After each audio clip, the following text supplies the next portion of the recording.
It is February 26, 2026, approximately 1 p.m. I'm going to ask that Commissioner Moore, if you would, please lead us in invocation. Everyone, please stand if you are able.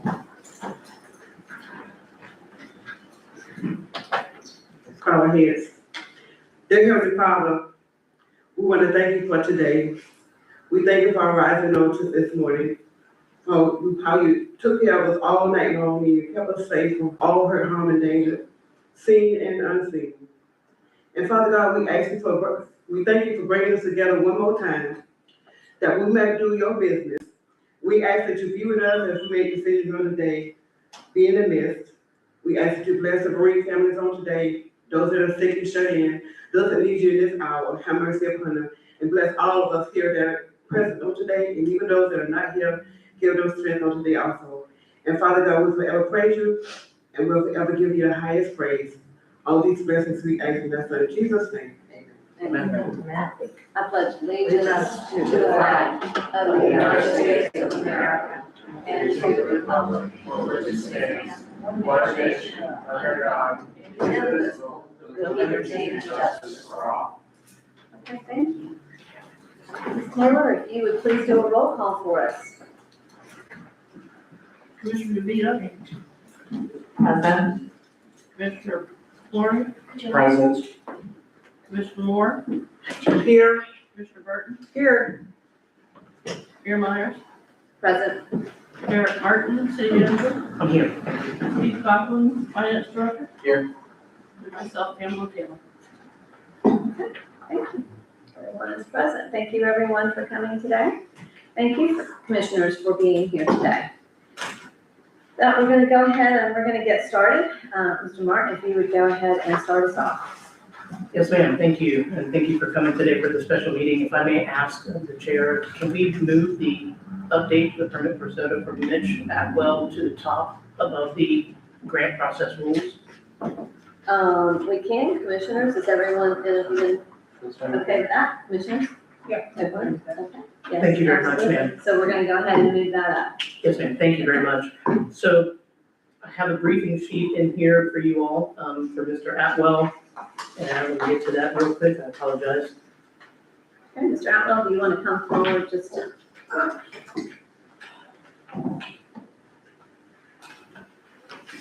Thank you. Thank you, Commissioner and Mayor, for having me again. I hate to take up y'all's time. I'm just trying to make something go on for the city to give us something strong to build off of. I want to start off, I passed away with a little stump of Romp the Swamp flyer. I hope y'all had a chance to look at that.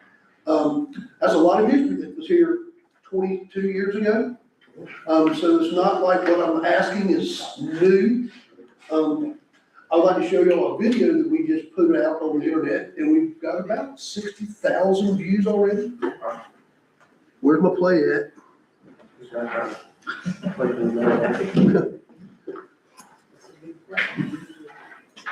Yeah. Southern Outlaw Drag Boat Association is coming back to Crescent City, Florida, April 11th and 12th for an action-packed weekend of outdoor drag boat racing. Speeds reaching 120 miles per hour. Experience the thrill of the quickest outboard-powered drag boats in the U.S. this April in Crescent City. I know that we're, The boat behind us is the world's fastest V-bottom, period. thank y'all for letting me share that. I know my people are proud of it, because I mean, we're getting a lot of views and interest.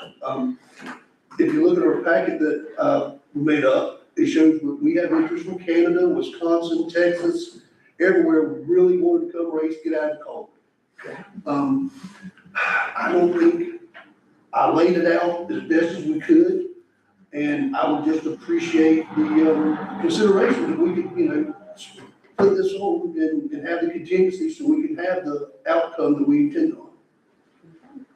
So you already have an approval on the Crescent Lake Yes. to perform there, and then you came back to us, just for anybody in the audience, just because we all know like Crescent Lake can be a little choppy and It can be an ocean in a quick amount of and a time. very quick and quick period of time, and so you've asked for an alternate, just in case, so that all That's those all that we're come asking. here We have would an very much, opportunity to race.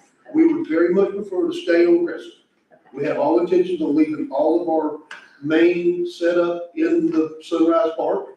Okay, And if we have to, we'll trailer the boats for that event or class down to Stella. okay, and you've included in here,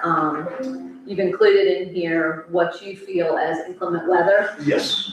I'm also still, I've added the weather app to my phone, and I do live on the lake. Uh-huh. So every morning, I'm getting up and taking a picture of the wind and the speed and the direction, and a picture of the lake. So I think we've come down to like 5 to 6 mile an hour, no more than about a 6 to 8 inch chop.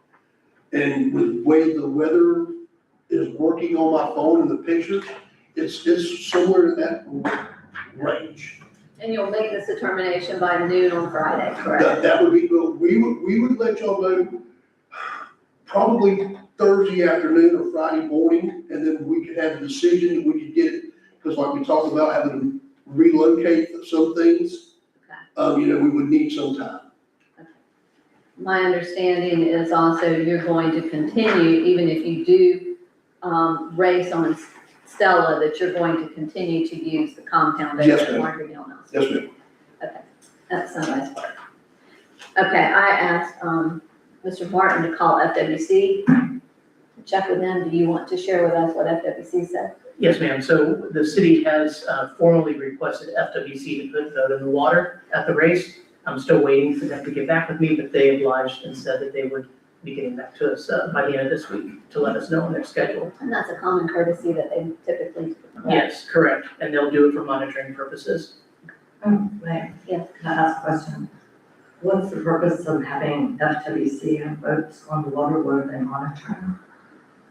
Just to, They're gonna be there, there are state enforcement of our environment, and our fish and wildlife, so they are the authority in On wildlife.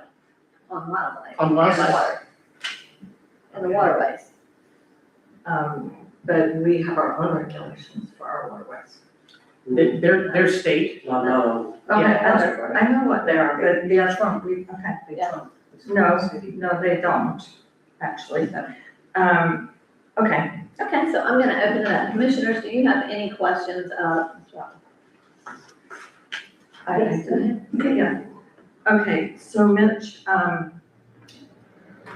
we heard from the video that the boats go 120 miles an hour. Up to, there's one class that is the what we call the pro mods, and they are, but we usually our last race, we only had 2 of those boats, Okay, and what's the general range? What's the average speed? 90 to 100.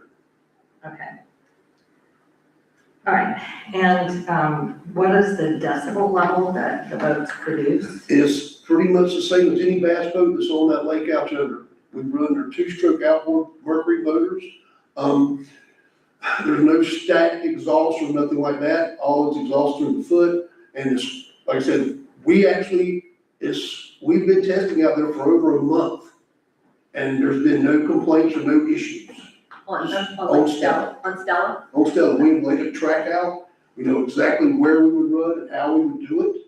And it was actually on the weekend. And I would think if there was gonna be a big issue, that's when the most issue would be, if there was ever nobody even comes to the park except to look at us and say, man, this is so cool. Okay, excuse, I have another question. So do boats have mufflers? No, man, they're not a car, they're not, it's a 2-stroke outboard engine. They exhaust through a tuner in the midsection that releases in the water. Okay, so I am looking at the map that was prepared. Mhm. It shows the racetrack going north to south along the shoreline. No, south to north. Going in a north-south direction, so starting south to north. And it's an 800-foot racetrack. Yes, ma'am. Okay, so, is there a particular reason you're starting at that little narrow area? Yes, ma'am. And what is that? And the reason that's a race and a safety issue is What type? the gazebo at the end of the park would be where our announcers and our finish line and our camera to take the finish line photos. And it gives the faster boats, which we will have the two of them, more than enough adequate time to slow down before they get to the other end. And also that puts the race course dead in front of the park for the best visibility for the spectators. Okay, so also, is there a minimum depth of water that you need? No, So you I mean, can, I can't run in a ditch, I can't run in 6 inches of water, no, I need 3 foot, 4 foot of water. okay, because you know that we are in a severe drought. Mhm. Okay, by April, it is possible that that little narrow area, you're planning to put the boats in at the Lake Stella boat ramp. Mhm. The last time we had a drought this bad, the area that you're proposing to start in was a 2-foot depth. Okay, that's just where we'll unload the boats and they will stage, we will troll out of the cove. And then we'll start approximately 100 yards past the entrance or coming out of the neck. I see that, but I'm saying that area gets very, very low. Okay, and Miss Lisa, in saying exactly what you're saying, in the same principle, we can't control the weather. Right. Or anything else. I'm just So if asking, it's are an you issue- aware of that? Yes, I'm very much aware, I've got a flyer, I've been doing races on that lake since '04, or been involved. Right. So, okay, all right, and, okay, I think, well, so just one question I have for you. I looked up the wind today is 8 miles an hour, Out of the west, southwest, and the lake's flat. and like, If you notice, I think we put in there, the wind direction has a lot to do, which we all know, if we've been on that lake. North, east, northeast is a no-go 90% of the time. South and west, there's usually no problem because we have the blockage of the trees and everything right there. We're kind of in the little hole in the cove. okay, and, well, I don't know, I guess this is really a question this is really a discussion for commissioners. Okay, that's all the Okay. Well, anybody have questions? Anything else? Anybody else have any questions? May I ask a question there? Thank you. How large is the outboard motor for these drag racing boats? The size? Actually, the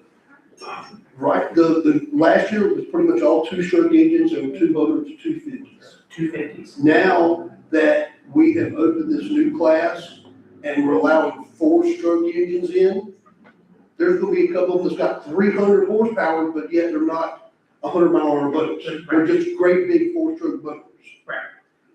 I just want to make it clear that those size motors Yes. are on most of the bass boats that are fishing right now You in go up to both, that- in both of Go the to lakes. go to Sunrise and pretty much any boat out there will have pretty much what we're racing Right. to an extent. okay, but they don't go 100 miles an hour. I gotta do some of them bass boats They do. could. They're in a fishing tournament, they're trying to get from one place One to place to another. Get out of the way, get out of the way. I mean, I got a guy there's a guy on one of the fishing shows, and he'll swear up now, he's got the fastest bass boat in the world, to run 119 miles an hour. Yeah, Do that's, I wanna be that fast in a little skinny bass boat? No. But they're out there. so I just have one more question. My understanding too is that you're not asking, before they asked to close down Dexter Park, you're not closing down Dexter Park. You just asked to utilize the gazebo, or the pavilion at the end, The correct? pavilion and the dock, And the dock. okay, and what we figured is that the park would be for spectators, and it could still be open to the public, which public would come and be spectators. Okay. As long as that, if we would not even, if they had the swimming area like they had it, that still wouldn't be an issue. What is the possibility of us getting, our swimming ropes out there? We have swimming ropes and we had some issues with them. So now I think they're sitting out the yard, so I think that would be important to talk to Keith and see what we could do, even if we had to do, something temporary out there for security purposes. Yes, I've been asking for it for a little while now to get that out. The main push was to get it out before spring, but if the commission wishes that it would be done and Fire Task department that. out once time, I will so if make you sure would, that- just yeah. talk to them about that. we'll get it done. So, okay, if we have no other questions, I'm gonna open it up for public comment. Thank you. Thank you. Okay, we have anyone that would like to speak, please come forward, state your name and your address if you please.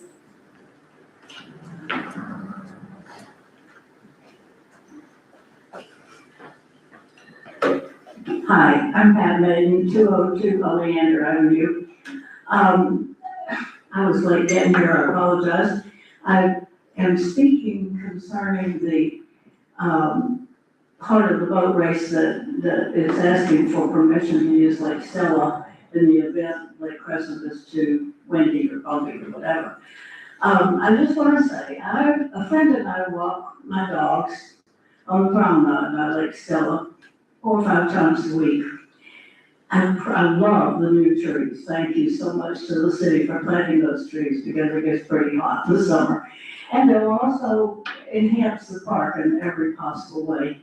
But I'm here to speak for the birds and the bees and the trees and the water quality and the tranquility that park offers. It's a little lake. It's not made for great big boat races.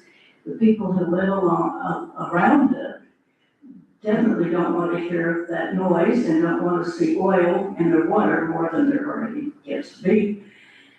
And I think we have a treasure in Lake Stella and in that park. And we put a lot of money into it. And it's kind of like saying, yeah, we could make a lot of money if we would allow oil exploration and mining in the Grand Canyon, but you'll lose it forever. So I just want to say, I think, first of all, those people have their boat race in some other season than bird nesting season. It would be kind of nice. And I really don't want to see that happening on our Lake Stella. So thank you, commissioners, for listening to my feelings about it. Thank you.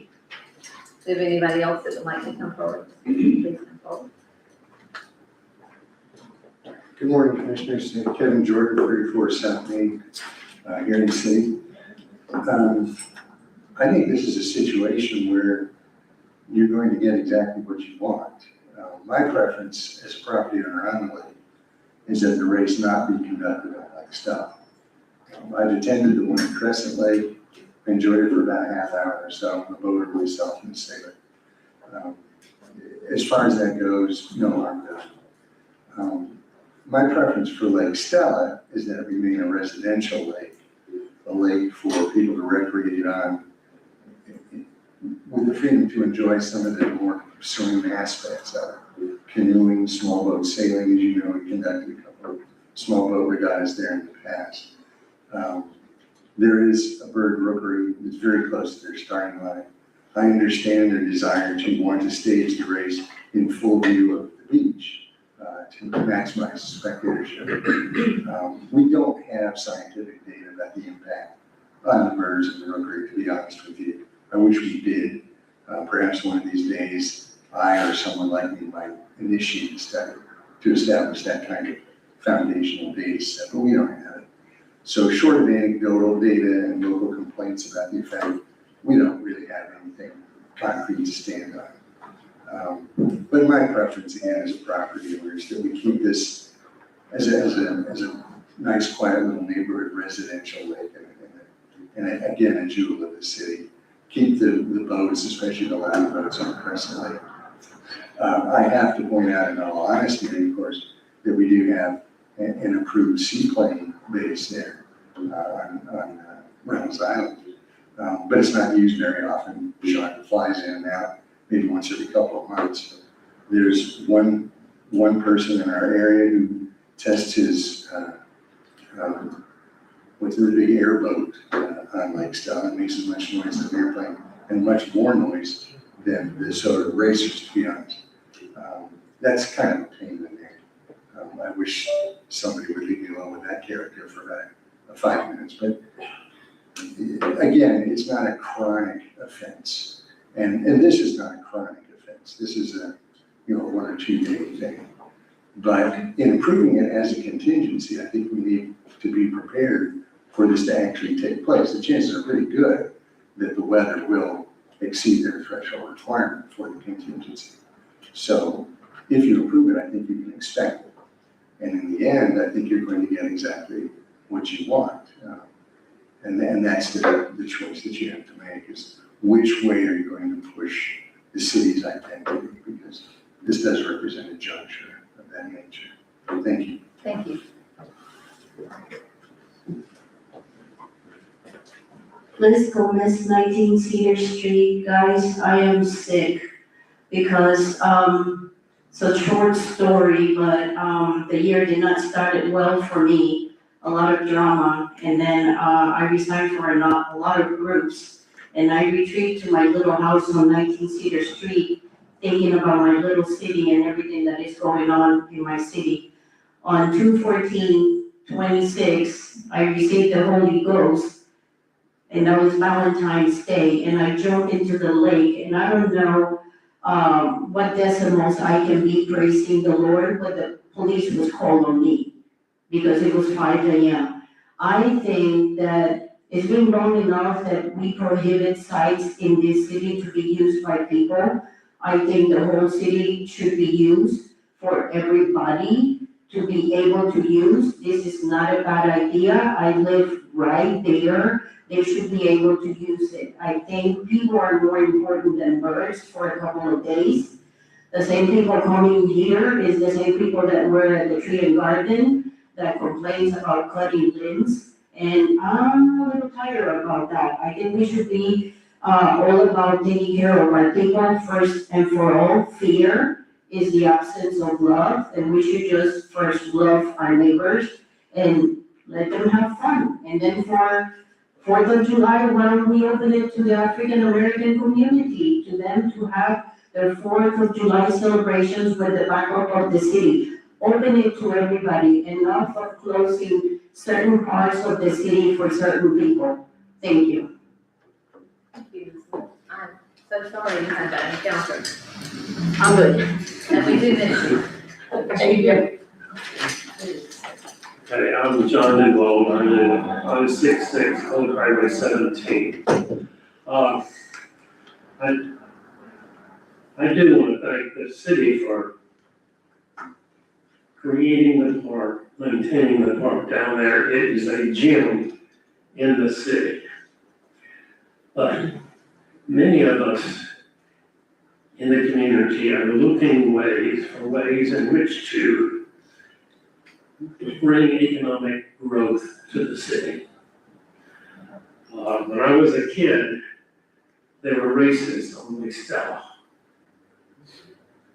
Similar to this, the engines weren't as big. They didn't go by 120 miles an hour, but it's been going on for many years. It draws people to the community. We have two wonderful things in Crescent City. Nature, Lake Stella and Lake Crescent. We need to maximize them in our economic growth and our economic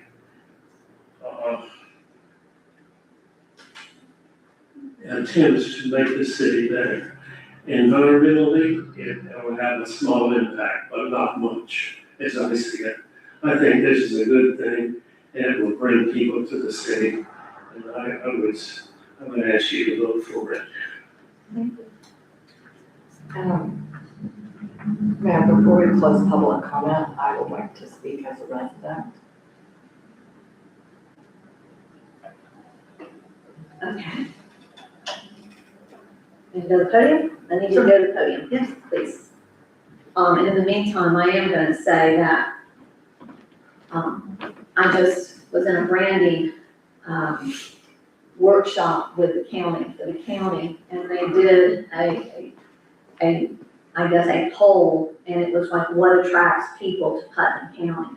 And the number one thing was our waterway, basically the St. Johns River, but the waterways and what that adds to and brings to any of the communities, so.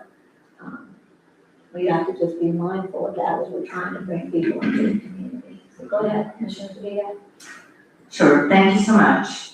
Lisa Kane, DeVito, 108 South Main Street. I just turned 69 years old. 108 South Main Street was my grandparents' home from 1941 until they passed away, was my father and 3 uncles' home, and it has been my part-time home and one consistent home since I was a baby. And I learned to swim in Lake Stella, and I started enjoying wildlife on Lake Stella when I was 4 years old.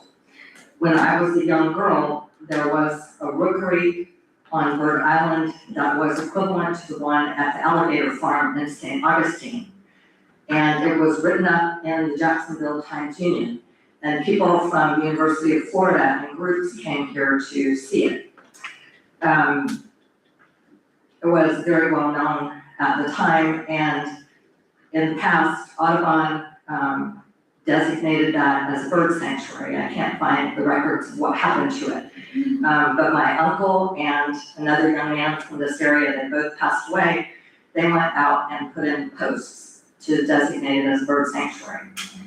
One of the reasons many people come to Crescent City is for the natural beauty. We have people viewing wildlife and coming to Crescent City to take photographs. What we emphasize on our website is the beauty of Crescent City. We even talk about the cranes flying by. So I've lived on this lake for 69 years, and I remember when the romp in the swamp took place, that had a tremendous negative impact on the rookery on Lake Stella. The birds absolutely did not come for about 8 years. After that kind of activity died down, they came back, and it was very beautiful to see. And people came here to see those birds. When you had the most recent boat races on Lake Stella, the birds had just started to nest at that time. FWC came out, took a look, documented that birds were there. After the races, the nesting season was not completed. Some birds are still trying to nest on Bird Island, and I think if we took care of it, they would nest there even more. If you want to have something for people to come and see, people view wildlife every day. Here's the Great Florida Birding and Wildlife Trail that's managed by the Florida Fish and Wildlife Conservation Commission. They indicate that wildlife viewing is significant commercially and economically. They advise local communities to promote wildlife viewing. I believe that Commissioner Burton and her partner tried to get us on the Great Florida Birding Trail, but that application was denied.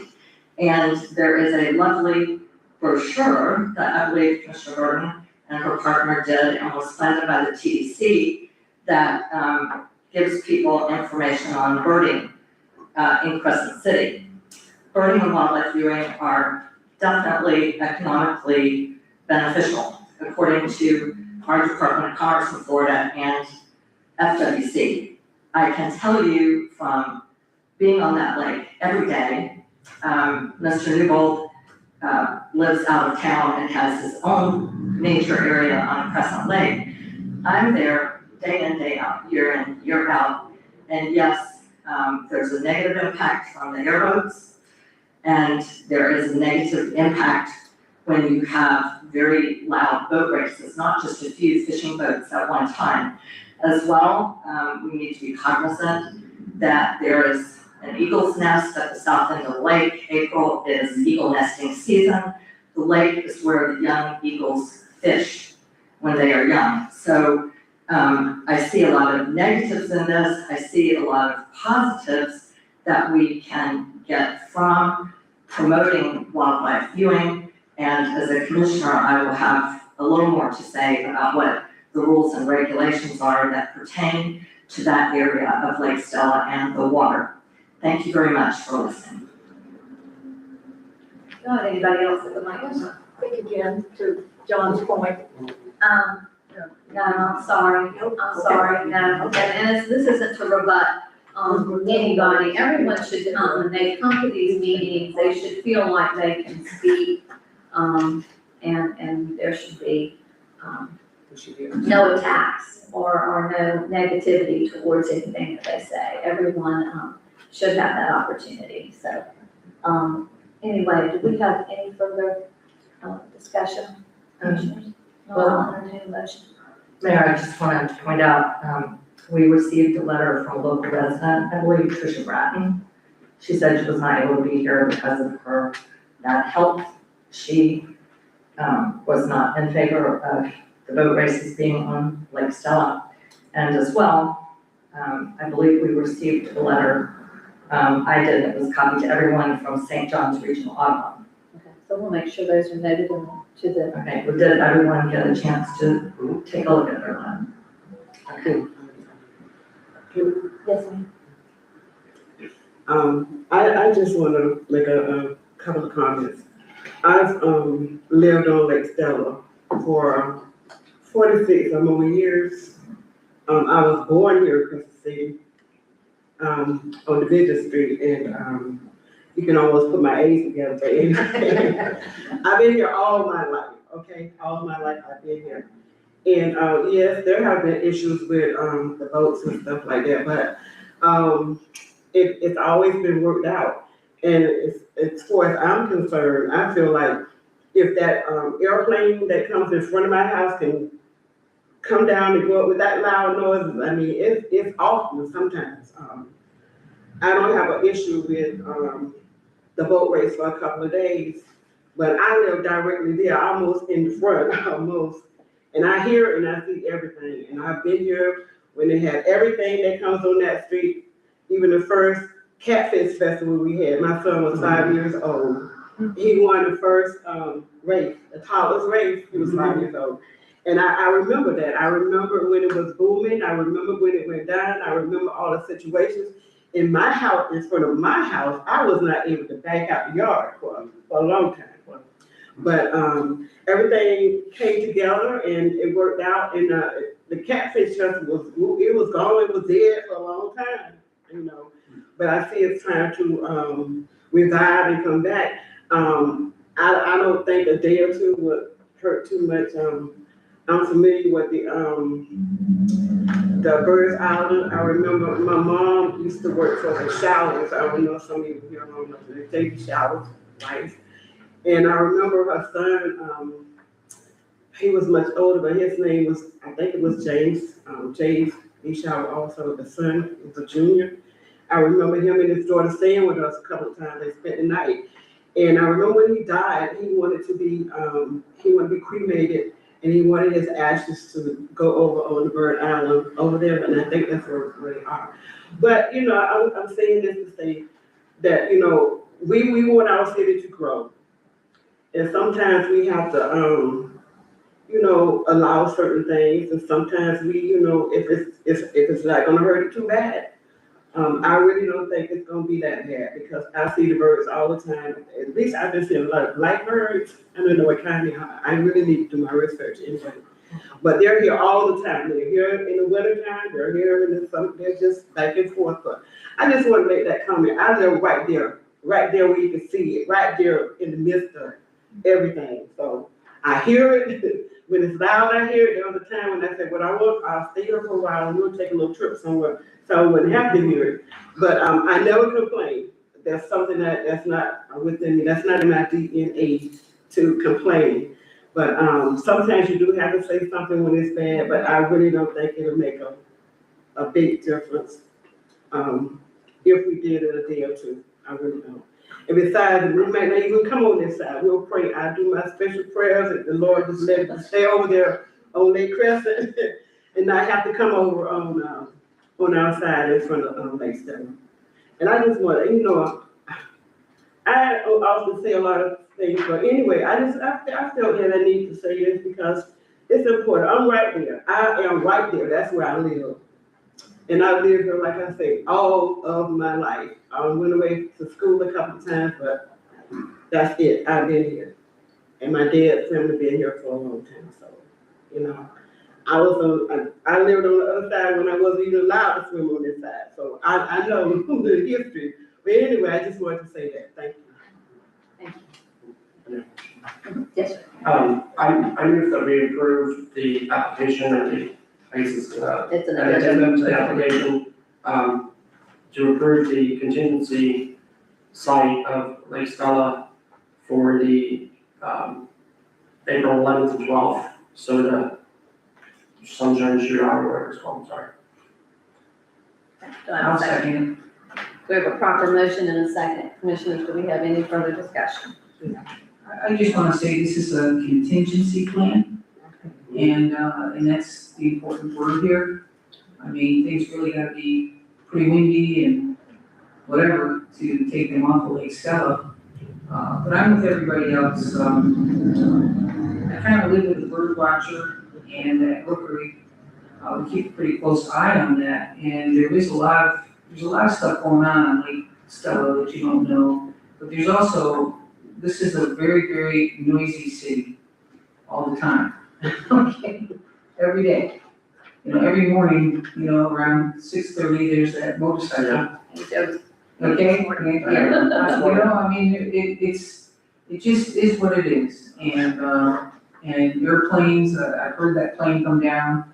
I've heard the airboats go through, and for a couple days, I think this will be okay for Crescent City. And again, it's a contingency plan, so that's all I wanted to say. If I could. Yeah. I don't think that we should be doing this. I don't think that we actually can be doing this.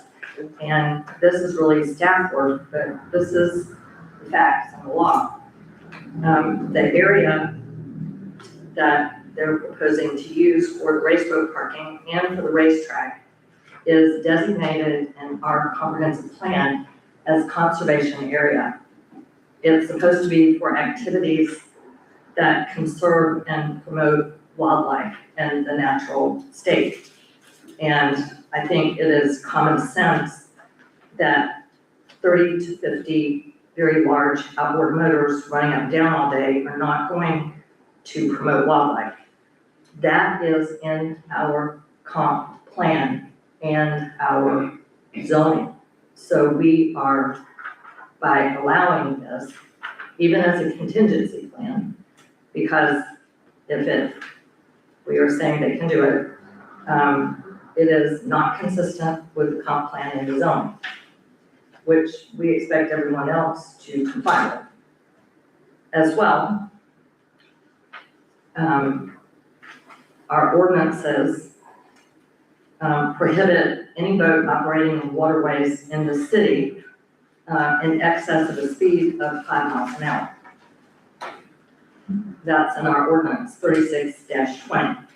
And there's a lot of reasons that you don't let boats operate within the city limits. I think part of the lake is out of the city limits. What ordinance is that? It's 36-20, speed of boats. We typically don't have 36-20, it would have to have a date on it. So it would be, This section 36, right? so 36-20. Yeah, Okay, it's from Unicode. okay. It's from Unicode. So 5 miles an hour in the city, and it's my understanding there's several reasons for it. For one thing, and our lake is suffering from low water levels right now. Boat activity, the faster the boat, the more the bottom is churned up. That promotes the growth of algae in our lake. We're talking about letting 30 to 50 boats come in and run up and down all day and churn up algae. We already have a problem with water weeds growing in this lake. We don't need, especially in hot temperatures and low water levels, churning up algae. That does not promote the conservation of the lake. And it's against our zoning, and it's against our speed limits. And for those who say that they don't think that the power boats have an impact on the wildlife on the lake, then they're not taking careful note. I do take careful note, and yes, it has. So we have a resource down in Mathis Park, the little monument there said Mr. Mathis established that park at the south end of the lake because this was paradise on earth. Boat races in your conservation area is not promoting paradise on earth. So you're supposed to have passive activities in a conservation area. That's not what this is. And there's another part of the lake where you don't have this little narrow shallow strip. We are talking about allowing these high speeds to create wakes and buffet up against the wetlands. It is not good for any wildlife that is trying to hide or live or fish or feed in the wetlands. It's very detrimental. And as well, the area they have designated for race boat parking, that's also a conservation area. The square encompasses not only where we have trees, but where we just planted little trees. So this does not comply with our zoning. It does not comply with conservation use. And I will point out, other places have turned down these races for other reasons. I know they're happening in Eustis, but it's on a very different lake. And Eustis, I looked up, I took note, they have 3 separate conservation areas and lakes. And I would guess that if somebody asked to do boat races in their conservation area, they would say, no, this is the only conservation area that we have. And I really don't see how we can go against our zoning and ordinances to allow this. Thank you. Yes. May I just add that there's no zoning on the water. There's no zoning, you don't zone the water, and there's no future land use for the water, we don't do that. Yes, there is. There's not. Check Okay. the comprehensive plan, there's no zoning on water. I did. The park is conservation area, but parking and having spectators in the park is low maintenance, low intensity. And We're not, and if I may add to that, the Boat Race Association has said that they would rope off the area 20 feet before the actual power poles, which is about 100 feet from any new trees that we planted. The parking will be on the road and the grass area, not deep in the conservation area. that is very soft soil there. And I'm not gonna debate conservation, we debated this before. And I feel like everything we do at that park, we are adhering to what true conservation is. Mayor, I'm not gonna debate it, I'm not debating it. I'm not asking you This to is my, debate wait it. a second, this is my time to speak. I've given you Okay. ample opportunity to Well, I speak. have one more thing No, to say. let me finish. Yes, I'll be happy to. Let me finish. I attended these, very involved in these races, very involved in Rock and Swamp. And I was very involved with these races, with Mr. Atwell and with all of his racers, basically, the last time they were here. And the one thing I want to say about both of these groups is they are very, very respectful of our community. Very respectful. They have been of our waterways. They were extremely respectful of our park the last time they were here and made sure that it was pristine when they left there. And they adhere to all the rules that we have. I'm not gonna be here, unfortunately, for this one, and so I won't be involved. And if this is approved, I am, of course, looking to Mr. Outlaw and Soda to make sure that they are, again, very respectful of our community. But I also want to say this. If we don't bring people to our community, all I'm hearing from everyone is we've got to have economic development. We've got to fill these buildings. We've got to do this. We've got to do that. Right now, we currently have a grocery store that we could be possibly losing. We don't know for a fact, but we've been fighting for it. If we lose that, we all have to think about what is gonna be here in Crescent City to bring people. Right now, that's bringing people. And if we don't bring people, and that was the second part of this rebranding that they're doing, is they said events bring people. That the average community, the general population, does not support businesses as much as businesses need to be supported. They can't. They are dependent on people coming into this community. The last time they came here, our restaurants were full. We provided them with all of the restaurants in the area, a list and their addresses. You know, the motel was full. I mean, they were staying as far as, I think, Astor, Palatka, those TDC dollars, that brings money into our community. And as a matter of fact, aren't you receiving TDC dollars to help with this? Yes, ma'am. Okay, so this is something, people, that we have to think about, that we've got to bring people to our community. Because if we don't, we can be historic as much as we want to be, but we'll be a ghost town, a historic ghost town. And that's my biggest concern right now. But I am at the same time, I am asking that you just make sure that everyone there, and Mitch, this is on you, that they are respectful of our community. So with that, Commissioner DeVito, go ahead. Yes, thank you, Mayor. So from our comp plan, item number 8, I'm quoting, as shown on the future land use map, conservation land use covers Lake Stella and lesser lake sites within the city limits. That's our comp plan. In addition, a small 2-acre island in Lake Stella and 75 acres of wetland on the north and east waterfront of Lake Stella are designated as conservation land use. So it says the lakes are conservation areas. That's our comp plan. It's not on the zoning map, so it's not zoning. Okay, it is clear You can. that the lakes are contemplated for. Okay, We are, and I want to read. Just, Mayor, please. Yes, finish. So you can look at this from a couple different viewpoints. I need your viewpoint, and I need to wrap this up. Okay, well, when I speak, you always say that we have to wrap it up. Others get to speak.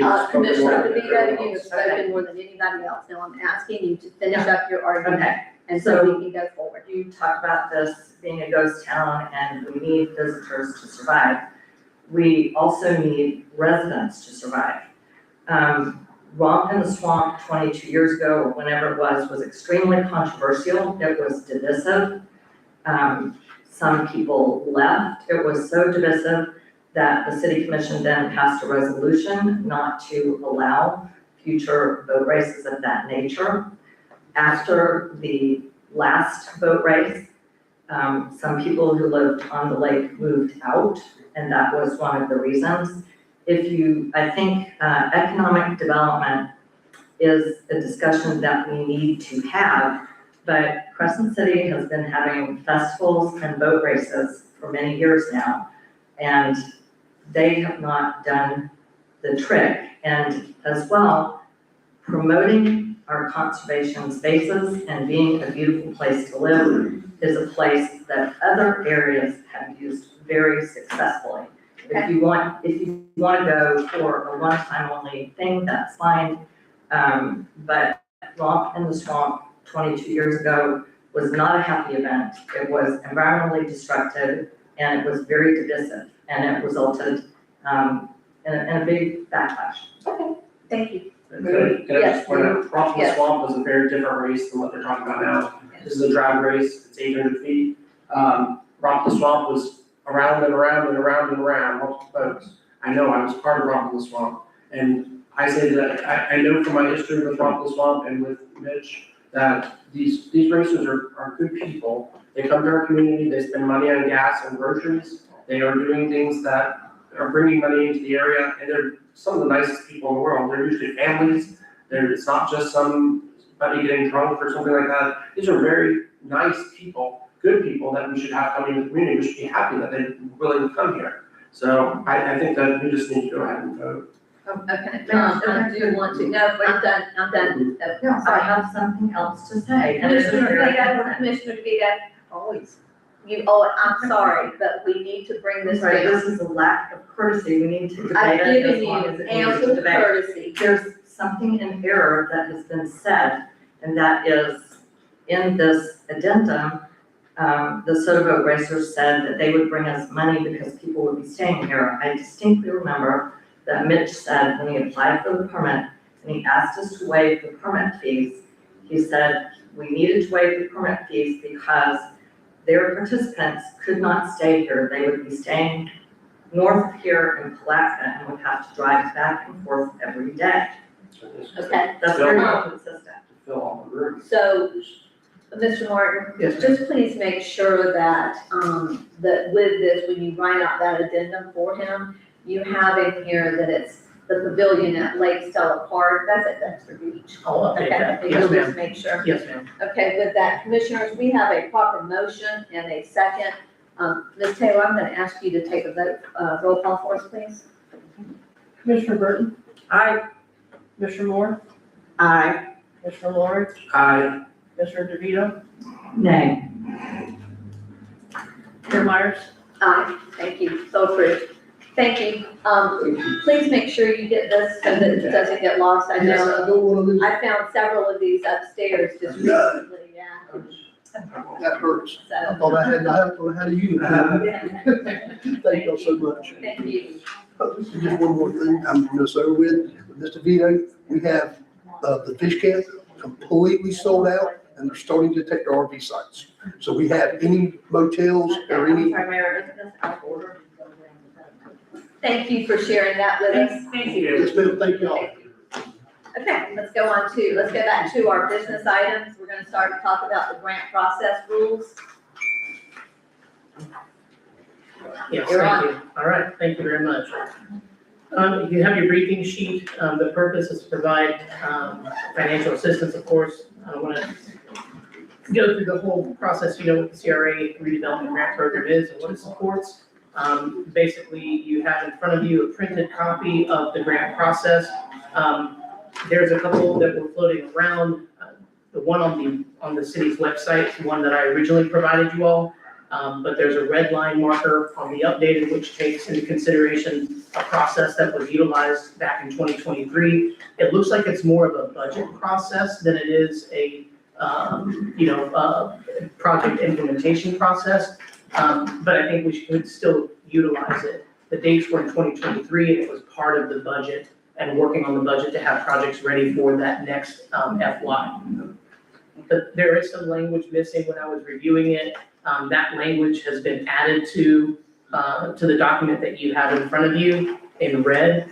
And that's what, of course, all of it we can go through, but I want to make sure that what we're providing the public is the latest and greatest, and that any changes that we need to do or add, we do that today.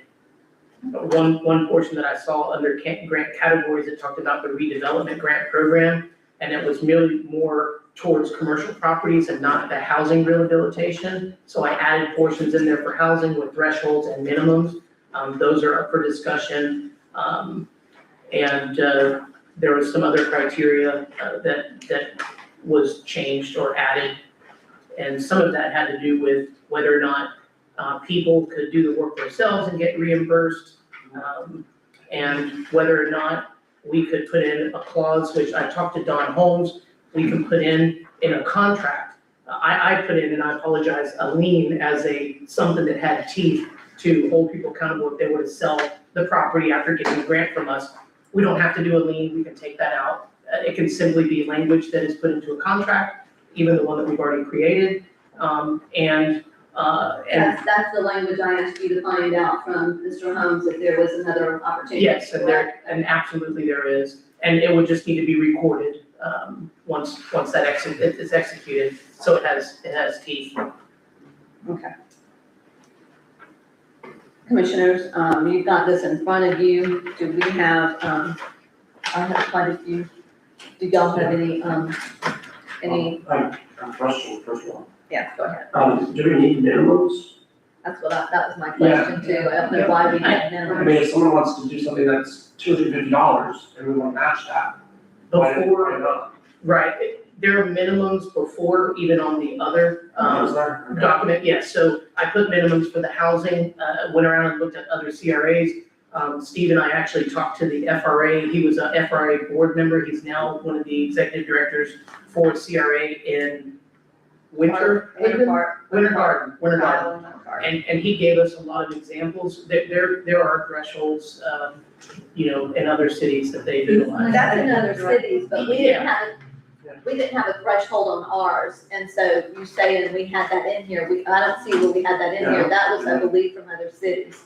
We didn't have a minimum on ours that I could find, because otherwise it would have been redlined out. Yeah, I don't remember. I think we had maxes, and I We have apologize, maxes, not correct, minimums. correct. And I really don't think we need a minimum. I think if someone's willing to do a small project, why would we Okay, turn it down? Yeah. And it should be considered just like everyone else's. Okay, Mayor, I have a request. Yes, Could we pick a version and go through it page by page, because I have some questions and some comments and. you need to go with the most current version that you have in front of you that has red lines in it. Do you have that one? That's the one we're working off that we changed back in 2023.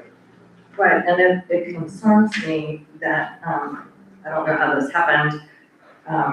That's one of the ones we voted on. The commission voted on it, and somehow there was a version that I don't think is the most recent one that has been up on our website. Well, that happens because obviously the new one was not uploaded, so that's how it happens. Right, That's how it happens. if we voted, we have to go with what we voted. I don't know, I have several copies that are, This is the copy we're all looking at this time. and I believe that the reason, the one you have that's redlined that has the dates was not uploaded, I can only guess it because it was part of that fiscal plan for that year. The meat of the criteria is what's on the current one that's on the website. It covers how to go about getting the grant. It has everything in there except for, no, we added definite criteria and we approved the targeted building trust. But anyway, I'm just trying to figure out what copy I should be working Can on. somebody please get her the one that's in front of us? it's the red line copy. It's the red line copy. It just has it right there. The red line. Yeah. There should be there. Right there on your desk, right there. Yes. I brought that from home, I think. Okay, look in this folder right here. Look in your black folder. In your left, black folder right here. It would have been outside the folder, ma'am. It was an addition. You had it outside the Yes. folder, okay? Yes. Oh, here it is, right here. Here, you can have my copy, because I have my other copy. Okay. There you go, right there, all right. Take it here. Okay, all I know is I went with the 2023 copy.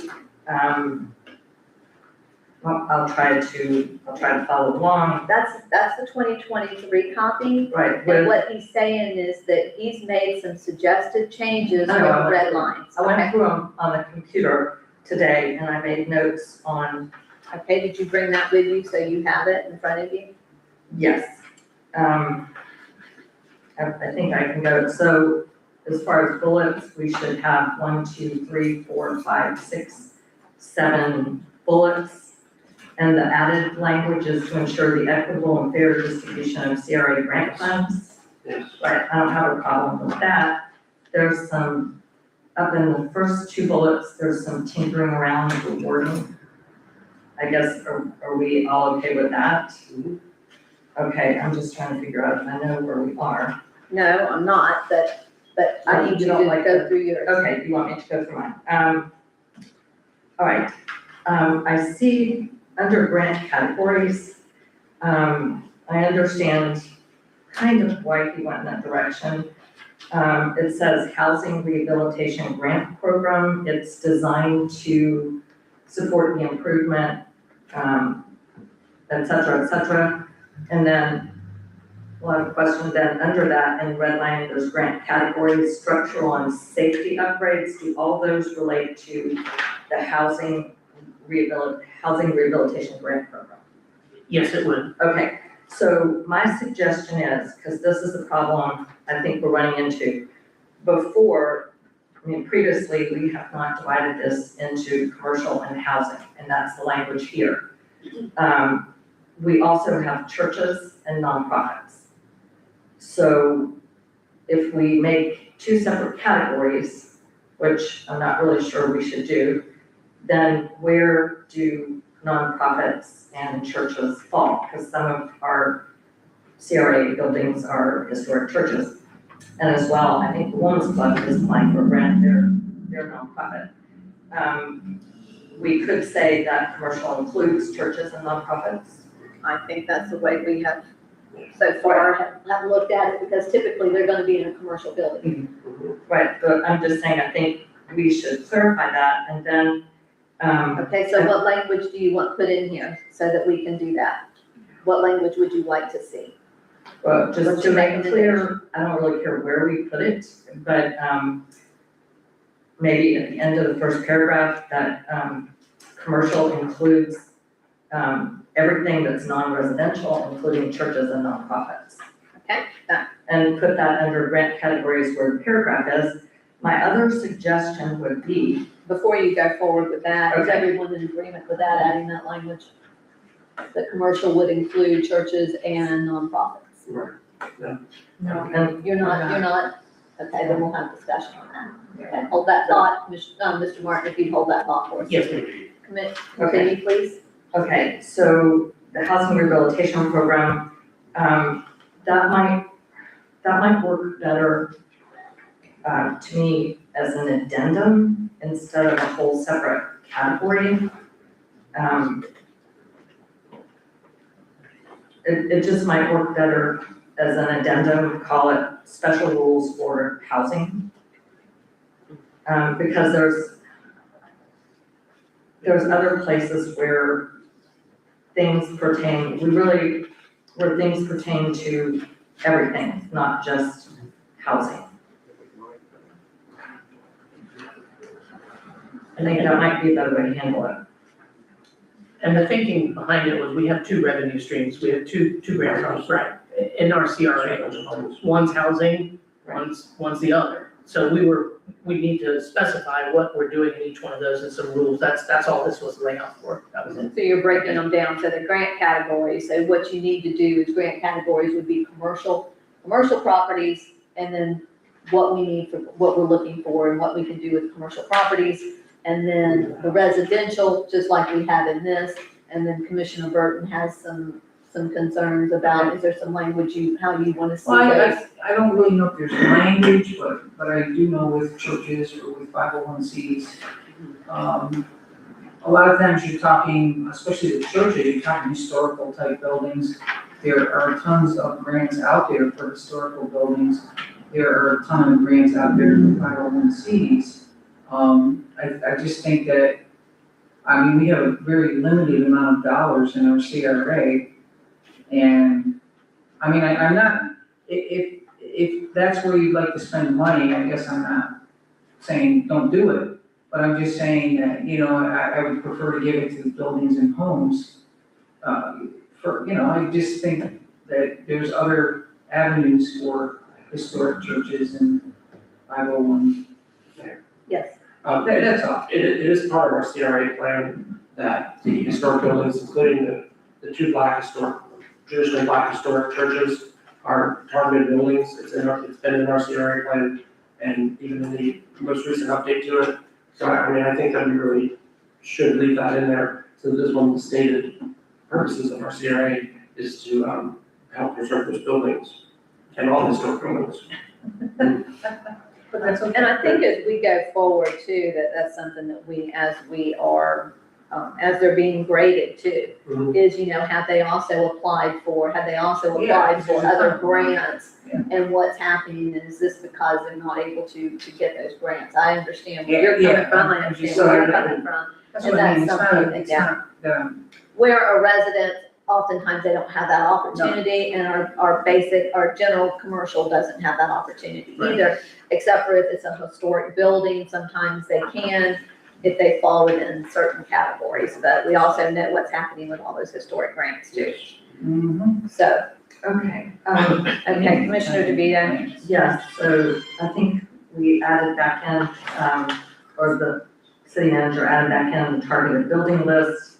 Is that included in the back here? It's right here, it's within it, and it's always been part of it. And right, I know, but I'm just looking in the red line. Okay, here it is, I found it. We need to put, page numbers on these, please. Yes, And yes. date, and also And dates. date the bottom at the, so that Yes. we know when this was the last, when the draft went Okay. in, right? Mayor, under eligibility, I think at the end of that sentence on eligibility, this might be a good place to say, only work done according to a approved grant application is eligible. Because we've had misunderstandings about that in the past,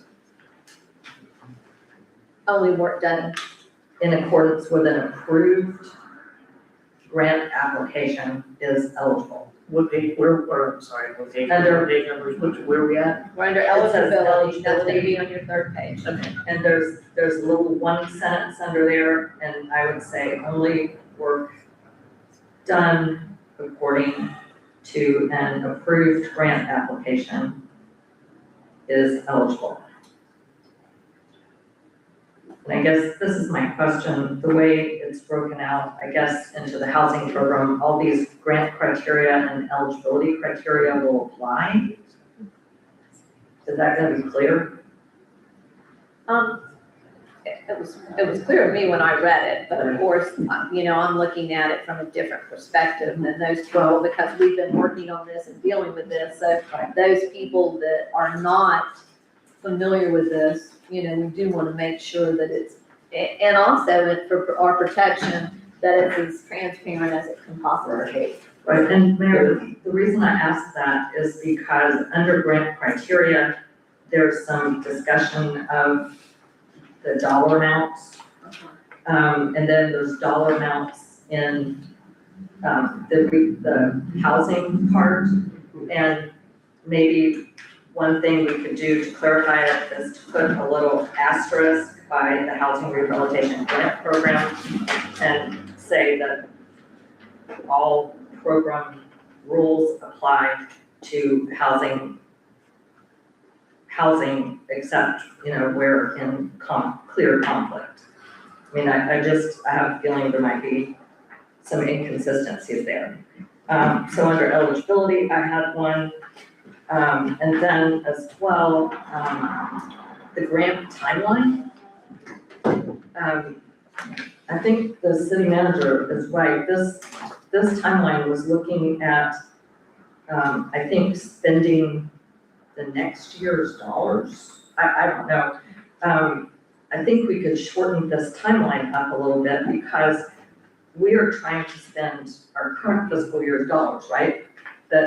Well, and I had that conversation with Mr. Martin as well, because it seems to me like if we approve those and they go into effect October 1, we're looking at those in arrears that was available to us. And as we go forward, we need to move the timeline so it's after the fiscal year has begun. Right. And then that would be within that fiscal year. And then we're not constantly chasing our tails as to how much is left. Correct. Have we spent all this? Where are we going with this? I mean, as far as So we know where it's coming out of, because if it starts October 1st, is it the previous fiscal year's budget, or is it the current year's budget? Well, doesn't We it? need to spend this, yeah. Yes. I'm saying, Yeah. to me, I think we already have applications received, do we not? We do for this year, but as we go forward, I think that that's something that we need to take into consideration. Well, and to me, maybe the grant timeline, I don't know, should come, but I'm saying, how can we When do you want adjust? the grant timeline? What do you think? What's your recommendation? What I'm asking is, how can we adjust this grant timeline to have it apply to the current fiscal year dollars? We talked about that in the prior meeting. So I'm open to suggestion on that as to what is doable. This is the end of February. If we gave people, I don't know, we have to have a public meeting, right? Or do we just need to let people apply He's going to have a public meeting We're shooting for the 9th on that. of March? Yes, ma'am. so that he has a public meeting and then everybody gets their application in. And I think they should be able to by August, no later than and we should approve it. No, for us, the approval's August. Why wouldn't we wait until August? Well, we don't have to, we could do it in July. We could be a little bit more aggressive with it. Another option, if you all want to do this, is that we can go back to this for next year's planning. And we have 35 goals and objectives under the 2025 goals and objectives plan, 25 to 27 under CRA. Staff can go and research what objectives we can actually do and task and get contractors to do and get that work done and spend the money on places on where we need to, where we've already put action. I mean, it's already written and approved, before we get, into planning for next year for housing or for the businesses or buildings. I'm not following this. I don't follow you either. So you have, for instance, goal 1, there's new brick paver areas, new street You're talking trees. about our master plan. Right, and You're it's, talking about our master plan goals. well, this is CRA goals Or and the objectives. CRA goals. Yes. Okay. So what I'm saying is, instead of going after and rushing and trying to cram in, I have a stack this big, of course, those projects, is that we could go into our goals and objectives and spend some of the CRA money this year on what the city's responsible for in the CRA. But those are not grants. That's not grant money. That's a whole separate entity. Improvements. Yeah, Okay. those are Okay, separate line improvements. Those are improvements within the CRA districts. So Okay, that's different from the grants. okay, alright, But if I could, my concern is, that people have already applied. We allocated the money for this year. And I'm just very concerned that we go ahead and make the money available for at least for people who have applied. They've been looking at this. It's on us that we have not pulled the trigger and made it available. So to me, especially in the central CRA and on the Grove Avenue area, there's quite a bit of need. And I would just like to see us get the money out there as soon as possible from the current fiscal year. In fairness to people who are trying to apply. Yes. Mayor. So the reason we're in this process now is because we brought it to your attention that because of the money that we had, we didn't have enough to spread it out for all the people that had requested funds. We just don't have enough to make it go far. And that's where we're at. I mean, central CRA is limited to a little bit. I believe what we have left right now is around $30,000 for rehabilitation grants. And we have a little bit in housing, but we just don't have a lot. But between 2 people that requested money, we were actually over by $600. That's what I need the answer on, how we can maybe this year look at what we have fund-wise left and spread that out equally between more people in the central district mainly. Well, Mayor, if I could, I don't know, I think we just need to go forward with the process. I'm not sure, we've never just taken the total amount and then divided it among all the applicants, because it's quite possible that that would result in an applicant not really being able to use their grant. I mean, I think we just need to get the grant applications and see what we have, and then figure out how to do it. Well, we also have to take into account, and this is something we're not taking into account, and that's a conversation I had with you earlier today. We don't have a CRA director at this time, okay? This is a lengthy process. It's not just, people submitting this and getting their 3 bids. Correct. And especially depending on when they've sent those bids in, there's a lot of footwork involved in making sure that these grants adhere to the requirements. Yes. Okay? You do not have that time, I don't believe. No, I do not. You do not. So that's a concern that I have, that those people that have made application, that we make sure that they it's taken into full account and it's properly done. So if we need to, that's why I said if we have to push it to August as far as our approval, if we have to push it to July, you're gonna have to hold a meeting in March. Yes, Okay, you hope to have a CRA director, we hope by April. yes. Okay, they're gonna have to get their feet wet, understand what they're coming into, get familiar with these properties. We have to also go out, then you're gonna have to go through and you're gonna have to evaluate these, because like you said, 2 alone have taken up more than what was available. Yes.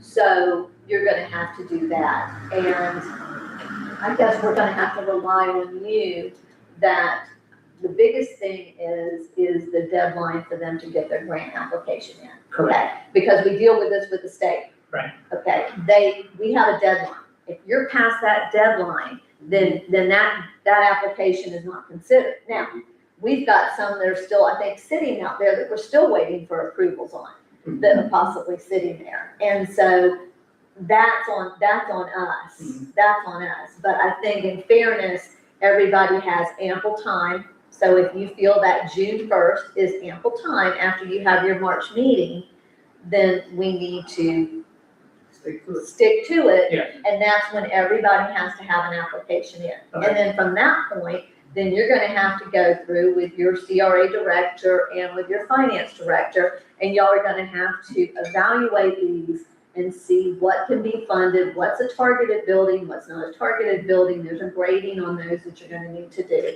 And then you're gonna have to bring it back to us, the CRA board, for approval. Okay? Yes, ma'am. So, and if that timeline, if you think you can do that by the July meeting, then so be it. If you think it needs to be August, and then with whatever monies, we just need to get them approved and let them get going as soon as possible. Correct. With the understanding that's this current fiscal year's budget. What I'm saying as this goes forward, because this needs to be a working document, not an annual document. Okay, so as we go forward, I think we need to move all those timelines sooner. So either we have applications must be received by January, however you and CRA director decide, and you can come back to us. You know, but I think that's my recommendation, so that we can stay as much within the budget year as we possibly can, because it creates a tremendous amount of confusion, and with Steve, with everybody, as to how much money is in there, because then we're gonna have a new group of money, and do we take last year's, you understand? Carry Okay. forward, right, So, right. Okay, so I don't know where that leaves us. Are you saying you're gonna keep these dates the same and just change it to 2026? That's That's what we're saying? That's not what we said. Well, I can't, but, I do have one other substantive issue to address. There's no page numbers, but We've already asked you to put page. I know, numbers. I'm trying to direct you to it. It's where it starts, this is where the property owner fills out, one, name of property owner, then it goes 2, 3, 4, 5, 6, 7, 8. There's new language about repayment. That's fine with me, whatever, the city manager has worked out with the city attorney, but then, this is a question I've had for a while. Number 9, work can only be completed by either a contractor licensed by the state of Florida or insured. There's a lot of work. And insured, doesn't it? It should say and insured. Yes. Yes, Not and or insured. Okay, so there's a lot of work that we fund, where I don't think the people doing that work are in a trade or profession that is actually licensed by the state. Landscapers? I don't think so. Are painters licensed? Yes, they are. Yes. Yes, they are. Are you sure about that? Roofers are, Yeah, they are. and even all They of have those to people go have to through, have. they have to go through DBPR, Yeah. and it's the contractors, and I believe it's out of Jacksonville is where they actually have to get their they're certified, Okay, their certification. doesn't the county give licenses to some people, like roofers, for example? I'm saying this. So they're all state licensed? All that state, And you should always check DBPR before you hire anybody to do any work and get their license number and they should give it to you freely. freely. They have it on the side of the vehicle, most likely. And it will show if there's any complaints, I mean, it has everything in there.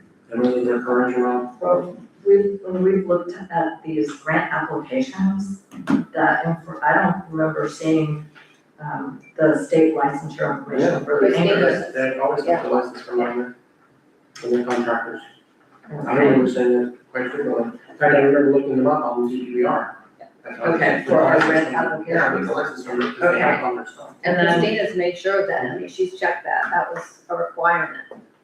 okay, so, and. And they wouldn't be insured, if they're not licensed, they can't have insurance, they won't typically insure them.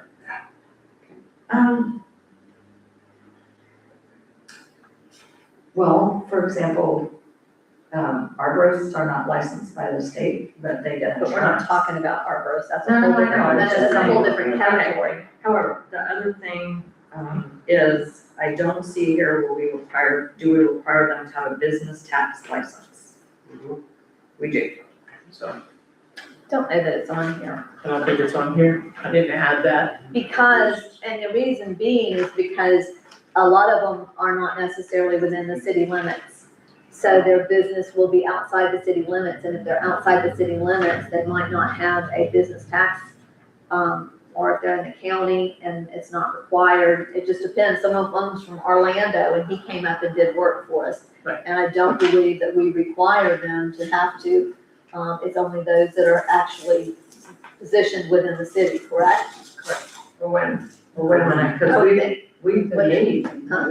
we've paid for people to purchase their business tax license, so they get to do business in the city. I mean, we can put that requirement. I don't know, whatever is required. well, I know in our ordinances, like to do tree work, you're supposed to have you're supposed to have a DGR with us. It doesn't, I don't think it matters where your office is. Right. I think if you You're doing work in do the work city. here, you have to have a business tax license here. Put it in there. I'll look into Look that. We'll that, look into look that. that up and see. I know it says for people. Because that's gonna be, I mean, then that's gonna be an issue for everybody in the city, that if they're having private work done, then, and they don't have that person, that means they would have to come get a license from us as well. But I'm not sure, we need to find Right, we out. need to verify that, but I've had people who wouldn't come to work for us unless we paid for it because they didn't have a business tax license. So we paid. You paid personally? Of course, Well, I'm asking, that's what I'm asking, because I don't recall the city ever doing that. I thought when you said we, if it No, was I'm the city saying- or if it was you personally. when Ralph and I I were was hiring, confused. I'm sorry, you're right. When Ralph and I hired someone who is not based here, there was nobody in town who did that kind of work, like for the ceiling insulation. I think we paid for the cost of them, we added that to the job. But, so I don't know. And I've had people who would not come because they didn't want to have to make the application. Based on the legislature, that might not even be an Right, issue. that would be an issue. That might not even be That an may be issue, true. based on the legislature. I'll run it by Dawn. Okay. So I guess if it is already required, I'm not suggesting that we add a requirement, but if it is something that is already required, then should we not make sure that that's clear? The business tax is mainly levied off a person who maintains a permanent business or permanent business location within the city, but I'm gonna verify that with Dawn. So I think that's all I had.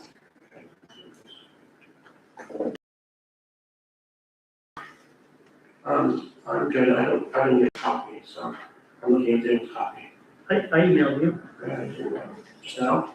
No, No, I didn't get it. when I put it I together. think your email said it was attached, but it wasn't attached. Commissioner Burton, you good? Commissioner Moore? Okay, I have a few things while I wait on you. And you can, if you need to, look at this. So when you're going into, we'll start on the first page and it says objectives, go down to assist businesses relocating to a more suitable location and allow for, not allowing for, allow for, so as it's currently, take your red line, take your red ing out. I'm sorry, Mayor, I was sending a quick email to Commissioner Lori. Where were you at? First, objectives, when you go to objectives, Okay, the, second bullet, okay. taking out the ing for allowing, because this is an objective. So Okay. assist businesses relocating to a more suitable location and allow for re-merchandising of vacant space, okay? Okay. When we come down to, and I'm not sure that down at the bottom of that, to ensure the equitable and fair distribution of CRA grant funds so that resources are allocated consistently and transparently. it's very wordy, and we have to be careful. Have you run that by Dawn? No. Okay, so this hasn't been run by Dawn? Not yet. Okay, so we need to make sure that we don't put ourselves by that language in any type of, should somebody come back to us and feel that they were not fairly treated, okay? So he needs to look at that language, yes, Commissioner DeVito? I would just as soon take that out. Yeah, I mean, I would too. I said, I had that too, that we take that out. I just feel that it could possibly set us up for some liability if somebody challenged it. Even before that, I think elsewhere in here, this document says this is up to the CRA board. Yeah. We have to make some value judgments. So to me, I would And just assume. Yeah. I think that should be generally understood, but it's not necessarily needing to be stated. So I think that language needs to come out. Take it out. I agree. If everyone is in agreement, is everyone in agreement Yes. that we remove that language? Okay. Okay, it's out. We've already talked about why put minimum in there. I don't think we need minimums. I took out all the minimums. Is everybody in agreement? We take minimums out. I haven't even found minimums. Where It's are on they? the second page under residential. Oh, okay. Okay, and then, Where categories? Oh, minimum, okay. okay, and then additional conditions we have down here. It says a lien will be placed on property for the duration of the repayment period. I would personally, we want people to benefit from this program, and what we have to think about is if what we get, the benefit that the CRA gets and the city gets is that we are gonna get a building that is now not hopefully blighted, and that can be, and if it's sold, that's something else we have to think about, because some of these buildings have been sitting vacant for a long time and under one ownership, and as soon as that building sells, the property appraiser has an opportunity to go in there and revalue it at its current market value. Right. And so that's gonna help with the CRA as well. Right. So we benefit from that, but if I was a commercial, property owner, I would not agree to you putting a lien on my property. However, if we have language in the document that says that this will be filed with the county, and you'll file it with the clerk of court, okay? And it's a document that at some point in time, we have to go back to them if they've not met the requirements, okay? And they breached their contract with us. At least we have that filed and we have that opportunity. So, I'm more in that. I don't know how everybody else feels about that. You mentioned that earlier. Yes. Yes, I did, and I'll, when I run this by Dawn, I'll make sure that we insert the correct language in there. I've made a note here for that. Okay. Okay, wait a minute, Mayor, this is where I'm talking about putting an asterisk that says all the requirements of the grant program apply to the housing program, because we have a repayment period if improvements are removed or the property is sold. So either we should repeat them here, or we should just say generally for housing that all the other provisions of the grant program apply. I mean, because essentially, we don't want them removing the improvements, right? Right. So, I mean, I think you could have that, but I think somewhere in this document, you can put that all of the grant requirements apply to both residential and commercial to housing. So is that satisfying? Is that good? I think it might And you could cover the even make, bases. yeah, and you could even, if you need to, add another line in there that says that. Sure, and you're saying, you want the repayment period if improvements are removed or the property is sold, but without the lien. No lien. Even for commercial property? Yes, Yes. yes. But we're going to record the document? But we will record the document. It's kind of like when you sell, I've sold businesses, and I've had business, and I've bought businesses.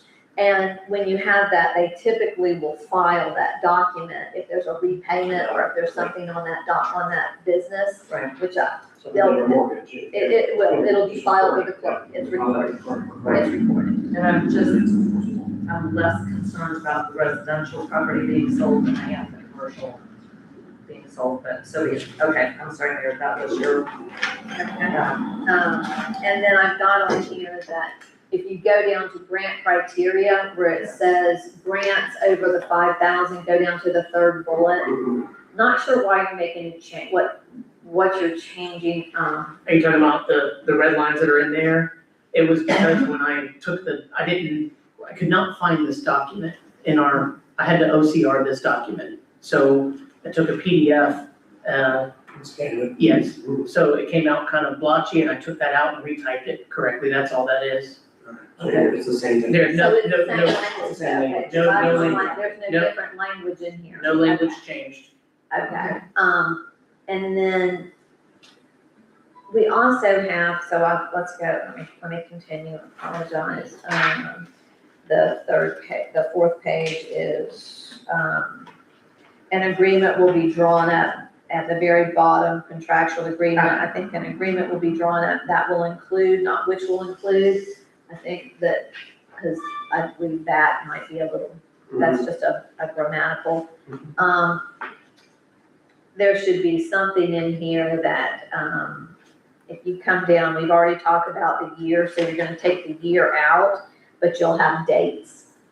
So you'll just have the actual date, and I said you could put, of the current fiscal year, whatever. I think you have it down here a little bit further where it even speaks to, it has language regarding the fiscal year. So you just wanna make sure that date, so it's like, if we're gonna do it June 1st, we'll do it June 1st, June 1st of each calendar or fiscal year, calendar year, however you want to, whatever language you want to come up with. Okay, And then that's under presentation to the CRA board. grant timeline. Okay, So, Mayor, are you saying that the CRA board's not gonna consider these until August? No, that's not what I said, I didn't say that. I'm gonna What's leave that up to him to see whether they can get these processed. So he's gonna have to come back to us, and we've said, and what I said earlier, my recommendation, and commissioners, of course, it's just my recommendation, it's up to y'all, is that as we go as we go into the new fiscal year, that we need to move all of this closer. Oh, yeah. So it needs to be, Yeah. that they have to have their documents in by January 15th, and then by Yes, March, we're making these, yes, and that gives them plenty of time. yes. So this is just gonna be kind of annotated Yes, timeline for this year, and then we need to establish yes. a regular timeline for next year. Next fiscal year. And take out that 2026 general conditions. Yeah. I also think that when you're looking at the targeted building list, that you need to make notation which ones are residential. You might wanna do that for anything, if it's residential, church, but we need to have something in there that, so that as we just view it, and anybody else views it, they'll know, because for a lot of people, 133 Central Avenue, well, is that a building, is that residential or not? Right. Just so we have that, so I would put that. You go onto the next page where it says, and this is their application, you need their phone number, there's not a place for a phone number, you absolutely need a phone number in there. And then go down to number 4, total redevelopment project cost, you might want to put estimated, you have estimate down further, so estimated project cost, all right, sorry, I was taking care of one. that's okay. I don't type that fast. All right, next one was the last one you just had? The total estimated. Estimated cost, Estimated. just see what it says, The total, bottom of each one. so see where it says right here, total redevelopment project cost, Okay, total redevelopment estimated project cost.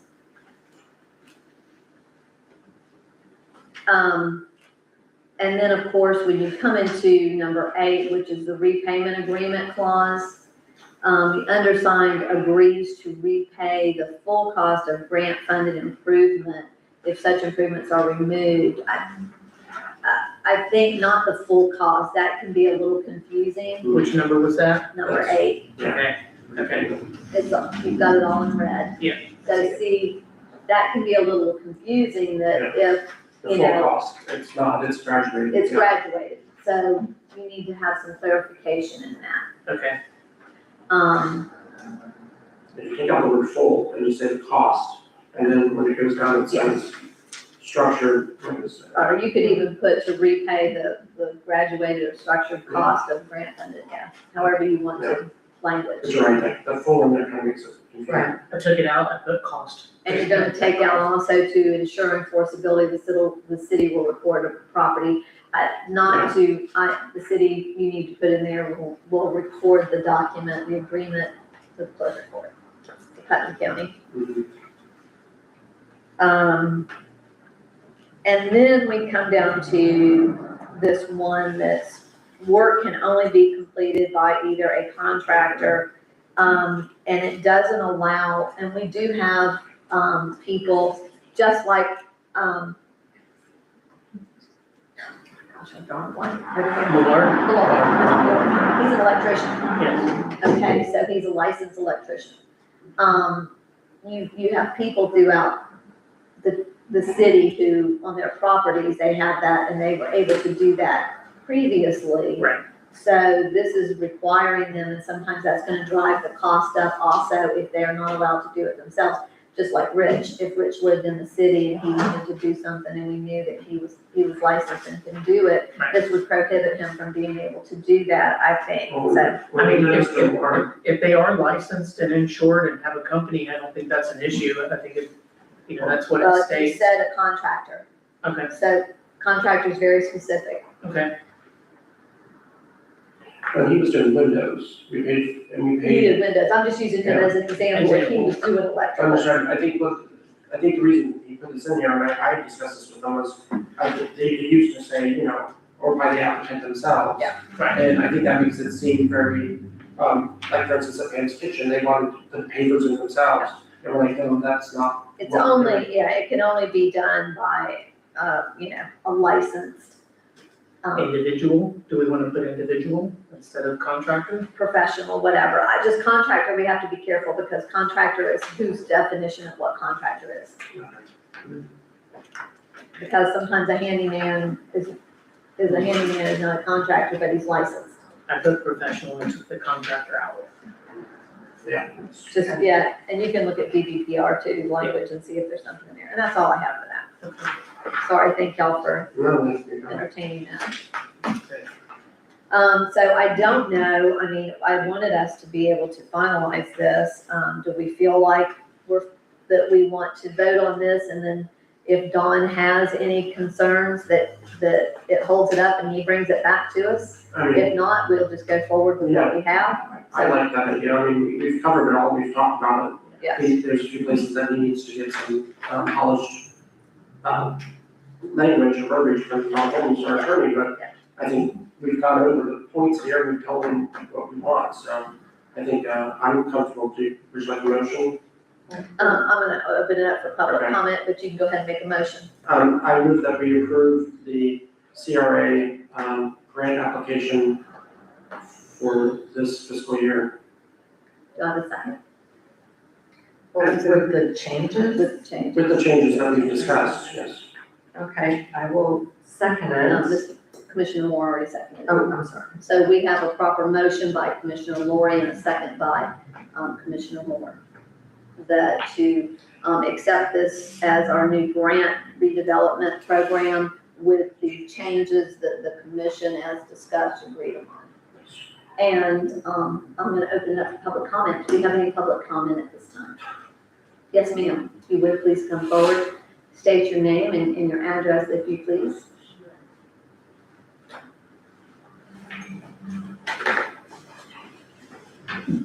Hello, everyone. As you know, Please state your name. my name is Angel Duke. I'm sorry. Four North Lake Street, Crescent City, of course, 32112. We, as most of you probably know, we've been working on this church program, not because something we did. We started with our city manager, Patrick Kennedy, and that great group with John Willow, et cetera. And then they changed pastors every year or two, depending. And then we had the pandemic and all these things that happened to most of us. However, then I became very ill. So we jump started this program again about a year ago, and we made some great headways. Our only problem was, as you guys were discussing, finding people who are modified, certified to do this termite inspections. It's not like you go and spray for roaches around your house and put in a trap. It's much more intense. And they have to be very, very experienced, understanding that, especially dealing with these old structures. The church is over 100 years old. We have a structure engineer firstly to come in before everybody started digging under to determine, can we move this church? Once you get under there and digging, I used to do that stuff with my firm. It has to be on a platform so you cannot do the repairs. My point, I'm not gonna go through the whole lecture on that. Point is, as I was reading through the application, long before I came to this particular meeting, I was always puzzled and I couldn't get answers where the fees are. If it's a grant, that grant has to be repaid over a period of, what, 3 to 5 years? It was in your, on your work tonight, I'm looking at this.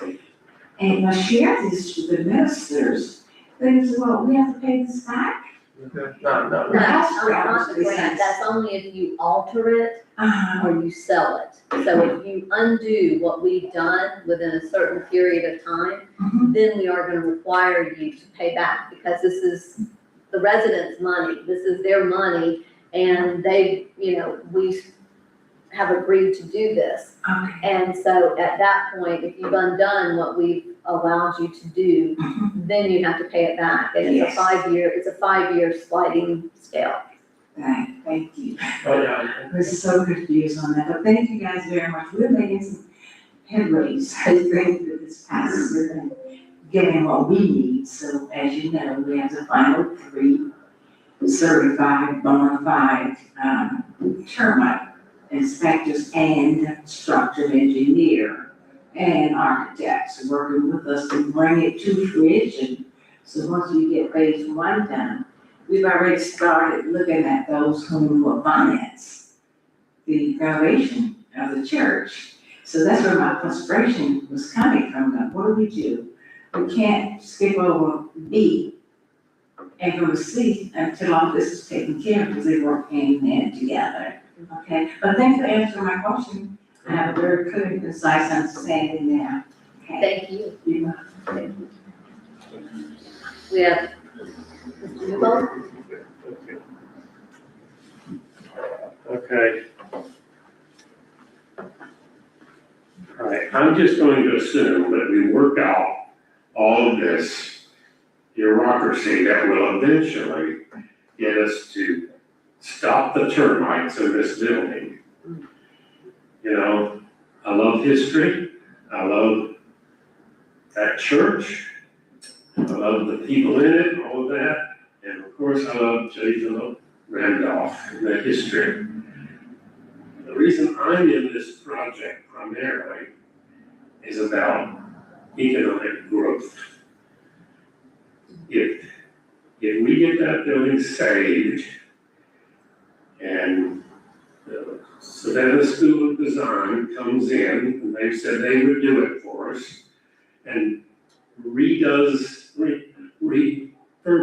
the inside, and that building becomes a part of the civil rights tours that are in the country. There are a lot of people who, in their retirement years, get on tour buses and do various things. And a civil rights tour is one of the things they do. And it can stop in Crescent City, and it can end up in Kissimmee, and then end up down in Immokalee and all in between. You don't think of Florida as a civil rights state. All states went through civil rights. And if they stopped here, the 20 to 30 people on a bus, and they had lunch at 3 Bananas or some other restaurant here, or they spent the night here, economic growth That's my bottom line on this project. I love the project, I love history, and when you think about the history of Crescent City and who has come out of it, I can think of, we had a Supreme Court judge for the state of Florida come out of Crescent City. Justice Erwin Rand. Yes, Yes. but he doesn't compare to J. Philip Randolph, a national figure. And he is Crescent City's hero. And we need to celebrate that, and we can turn it into economic growth for Crescent City. Can I ask you, a question, Commissioners?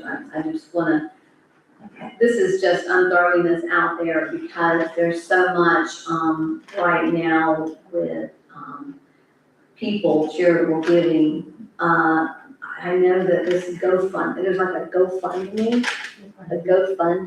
type program.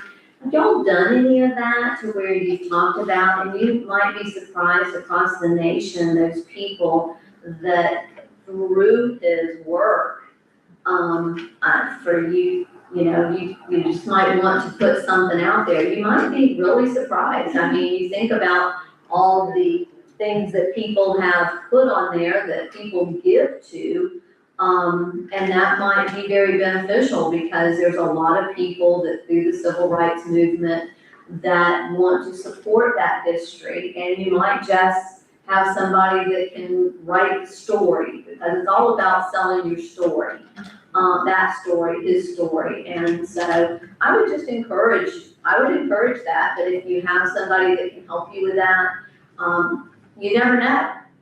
Yeah, hey, $1,000 even.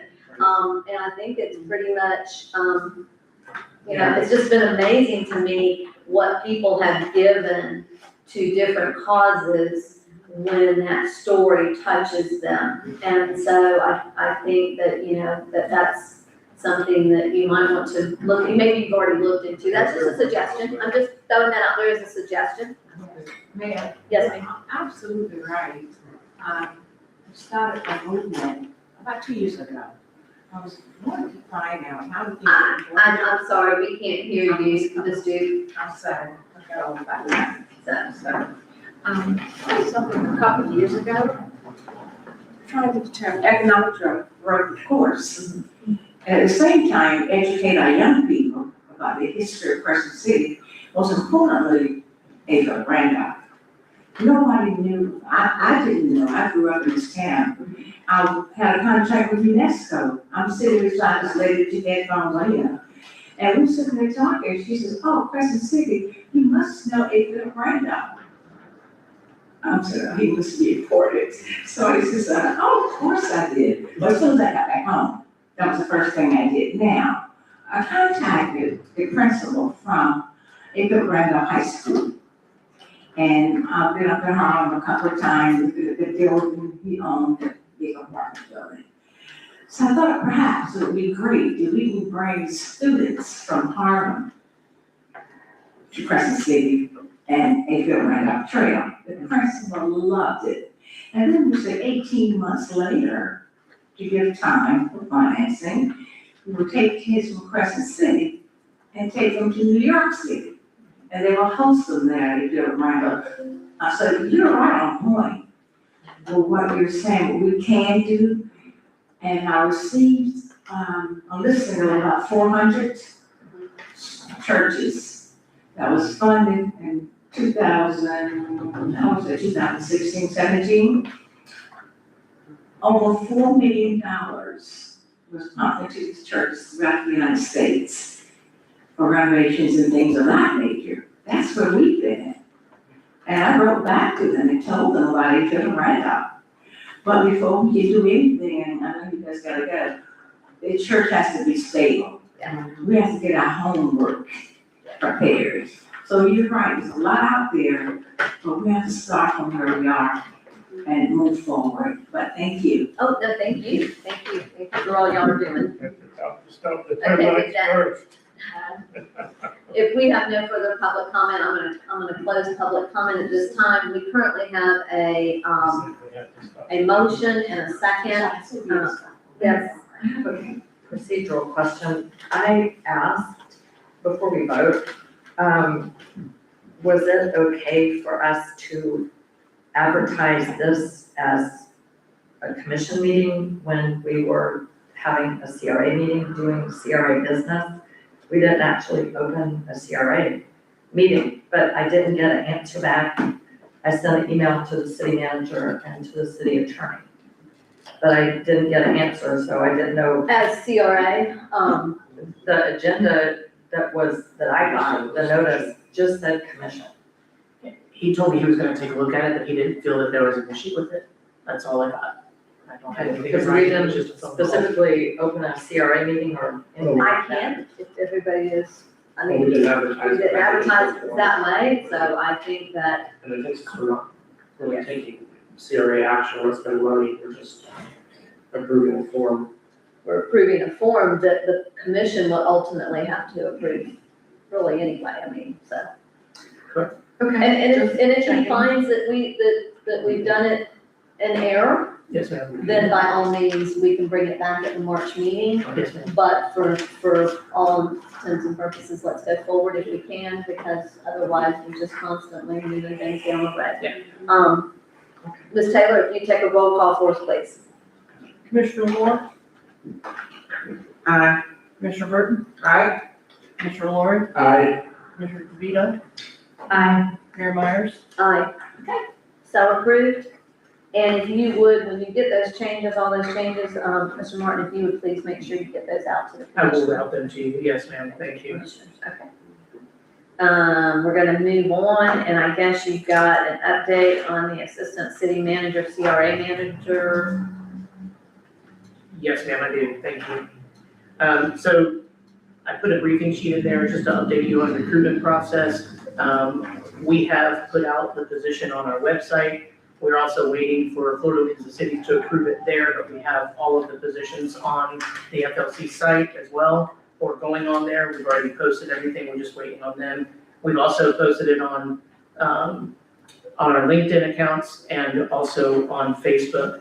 We've had multiple inquiries on all the jobs from the clerk's position to gas operator position to the ACM, and actually today at 3:00 we had an interview for somebody for the CRA.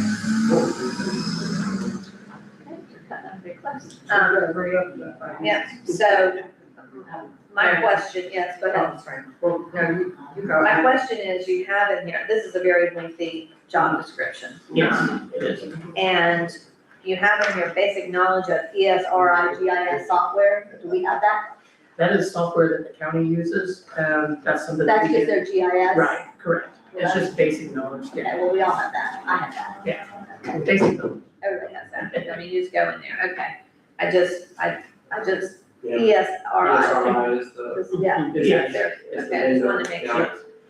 Okay, does anybody have any questions on this, Commissioner DeVito? You, Yes, I did.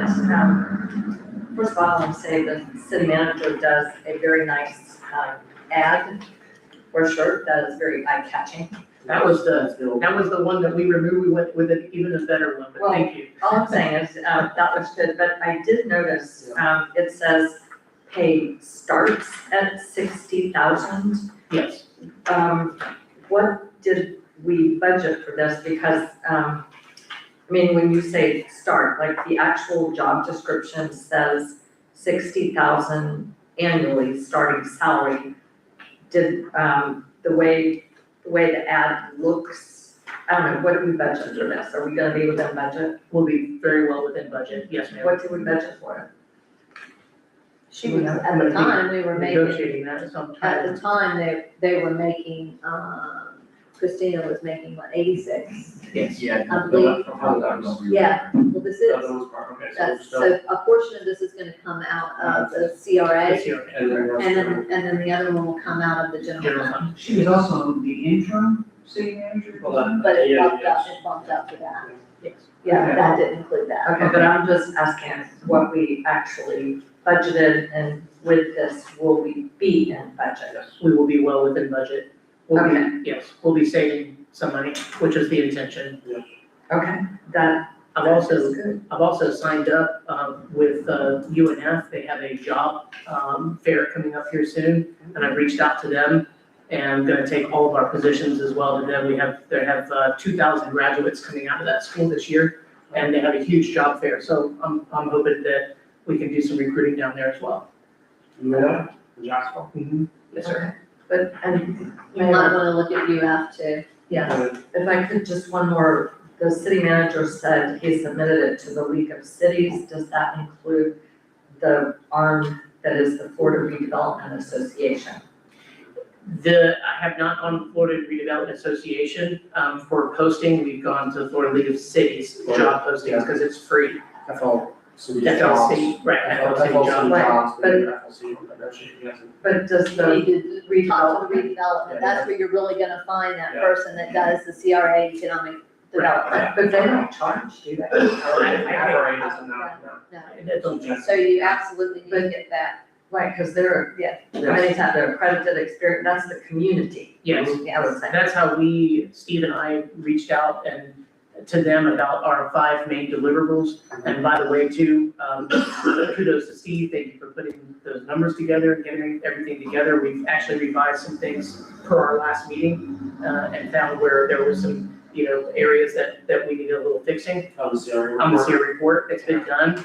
And so that'll be coming to you all just as a courtesy on the March meeting. But we met with like I said, the FRA, a board member that is deep involved in that. He looked over our entire package, every single deliverable, and everything is a thumbs up and we're good to go. Back when this came to us January 2nd of 2025 by Mr. Brillhart, he said that the recommended salary range was 75 to 85 for the CRA manager / assistant city manager. That's what we approved. So that's what he brought to us. Okay, so that's what we budgeted for? Yes. Okay. So Yeah, that should have and been. especially since we're already Yes. so far through the year, we haven't paid that out, so. Right. So that's something for us to, so I don't think there's any action, Yeah. there's no action on that. Mayor, I have a question about 2 things. One is, we may have heard, the city manager had a meeting, or the planning firm had a meeting with Zeb Cohen about the central business district rezoning thing. Yes, I attended it. Pardon? I attended it, the one they had, the public meeting they had. Yes. Yes. Okay. So just, it was my recollection that a couple of us had a question about how much this is costing us. I've had a couple of residents reach out to me, very concerned. Some of them didn't get letters, some of them felt like they got the letter late, but most of all, they were very concerned about what this is going to do. I have a question about how much we're spending on this, and is it really a good idea, because we have a tremendous amount of vacancies on Central Avenue and Summit. And if you took all the residential property and turned it into commercial property, nobody has ever shown us rationale for why all the ground floor space needs to be commercial. It's a lot of space. That's not. That's not, yeah, Part that's, of the zoning, it allows for mixed use, which we don't have currently in our zoning. we Our either zoning have, does we not allow. either have GC1, Right. or we have residential or multifamily. Right. We don't have a mixture, and we got an issue right here across the street because of that. And so what this will allow will be mixed use, which is residential and commercial, working, living together. It's kind of one of those things that it's a walkable community, it creates that walkable community. Wait, that is what we have now. No, it's not. No, And that's not based our on current- zoning. Our current zoning does not allow that. And that's why it's empty a lot. And what this will do will allow More marketable. right, it'll allow more opportunities for businesses and families to come into Okay, this. but, so wait, somebody explain to me, how is it on Summit Avenue that we Summit have Street. Summit Street, thank you, businesses and residences right there on Summit? How is that possible? Some of it's zoned. Some of it's residential, zoned, some you'd of be it's zoned surprised, commercial. go in there and look at the zoning some of and it's see what not they're, conforming. see what they, yeah. Right now, we have one commercial zoning category that allows everything from a strip mall to a small business. And there's nothing else in between. Most cities have multiple commercial, property zoning categories. We have one that covers everything. And what it does not cover is allow you to have multiple uses on one piece of property. Like you normally have in the downtown area, like we have traditionally in our downtown area. Yeah. This will allow that, but it's not changing and saying that you have to have commercial. If you're a resident, you can stay a resident. Because what happens, what we currently have to do is you have to come in and you have to do a special use. Right. Or a variance or a conditional use, and so then you have to take that between planning and zoning. So he's right, but those people can opt out, and there were quite a few in the audience that night. I mean, I was surprised at the amount of people, and a lot of our residences, there was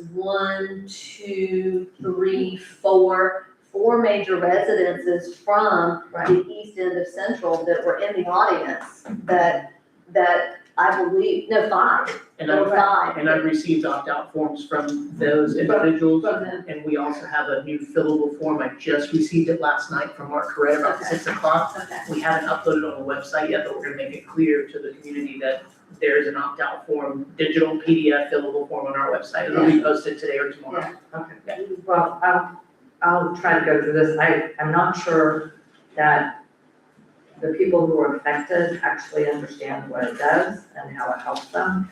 But my Well, next, why don't you, if you need to help them with that, I mean, that's something I that don't possibly. understand it. I don't understand the way Mr. Correct explains it, and all I know is this: the city has been through the years trying to eject residents from their residential buildings. Is that what you're doing? Is that what we're doing? I don't We're We know. haven't, not since I've sat here, have been trying to reject anybody, we've tried to make it more.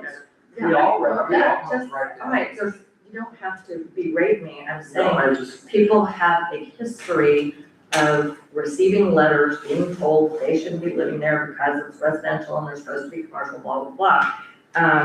I certainly need help understanding this because Mr. Correct just, to me, doesn't go in a clear line. Well, then, Go into that what later. we'll do is, why don't we do this? If you feel that you need a workshop and those commissioners that want to attend the workshop with Mr. Correct and he can explain it in more detail, Okay. then we can do that. It's gonna cost us, but we can do that.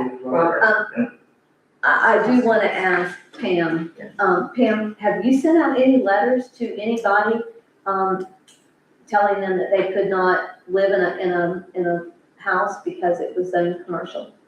No. Okay. No, I'm Well, not saying. that's what you said, I know, but you just No, I said, said we have a history. but we haven't, We have a history. It I was, just wanted, for clarification, for anybody watching, that's not a practice that we are practicing here, this current commission. no, I'm talking about Mr. Kennedy.